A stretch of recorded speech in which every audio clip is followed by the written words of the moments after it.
कलयुगी पिता ने बेटे को उतारा मौत के घाट। खबर जालौन से। हत्या के बाद पिता ने बेटे के शव को बेतवा नदी के किनारे दफनाया। घरेलू विवाद में पिता ने बेटे के सिर पर कुल्हाड़ी मारकर की थी निर्मम हत्या। हत्यारोपी पिता की निशानदेही पर जालौन पुलिस ने बेटे का शव बरामद किया। डकोर थाना क्षेत्र मोहाना गांव का मामला।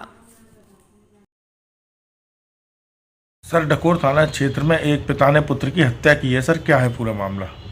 देखिए, कल दिनांक 15/11/2023 को सुखनंदन, जो ग्राम मोहाना के ही रहने वाले हैं, थाना डकोर क्षेत्र के, उनके द्वारा लिखित तहरीर दी गई और उसमें उन्होंने यह अवगत कराया कि उनके छोटे भाई बाराती लाल की उनके पुत्र आमोद से दिनांक 7/11/2023 को विवाद हुआ। विवाद के दौरान कुल्हाड़ी के प्रहार से आमोद की मृत्यु हो गई, जिसे ले जाकर के बेतवा नदी के किनारे बालू में शव को छुपा के गाड़ दिया गया है। घटनाक्रम कुछ इस प्रकार बताया गया कि इसमें दिनांक 7/11/2023 को बाराती लाल कहीं खेत में काम कर रहे थे, तभी इनका लड़का आमोद घर पे आया और अपनी पत्नी को शराब के नशे में पीटने लगा। तभी आमोद के लड़के करण ने अपने बाबा को सूचना दी। वो घर पे आए और उसके बाद उन्हें झगड़ा छुड़ाने का प्रयास किया, लेकिन वो आमादा फौजदारी था, तो इसलिए उन्होंने कुल्हाड़ी उठाई और उसे अपनी बहू को बचाने के लिए आमोद पे प्रहार कर दिया, जब गले में कुल्हाड़ी से चोट लग गई, जिसकी वहाँ मौके पर मृत्यु हो गई। शव को छुपाने के चक्कर में इसने ले आकर के ठेले पे और शव को रख करके और बेतवा नदी किनारे गाड़ दिया था।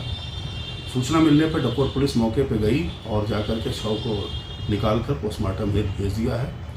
अभियुक्त को गिरफ्तार कर लिया गया है। उसके विरुद्ध मुकदमा अपराध संख्या 162/2023, धारा 304 और 201 IPC का अभियोग पंजीकृत कर किया गया है। अभियुक्त को जेल रवाना किया गया है। सर, हत्या का मुख्य कारण क्या रहा हुआ?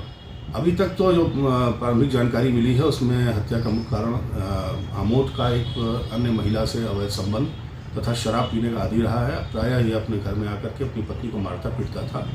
ये घटना जो है उसको बहू को बचाने के लिए चक्कर में इसके पिता द्वारा जो है वो खारिज कर दी गई। पुलिस को कैसे सूचना? पुलिस को इसके सगे बड़े भाई सुखनंदन ने आकर के कल इस बारे में सूचना दी और तत्काल फौरन कार्रवाई कर इसमें अभियुक्त को गिरफ्तार कर लिया।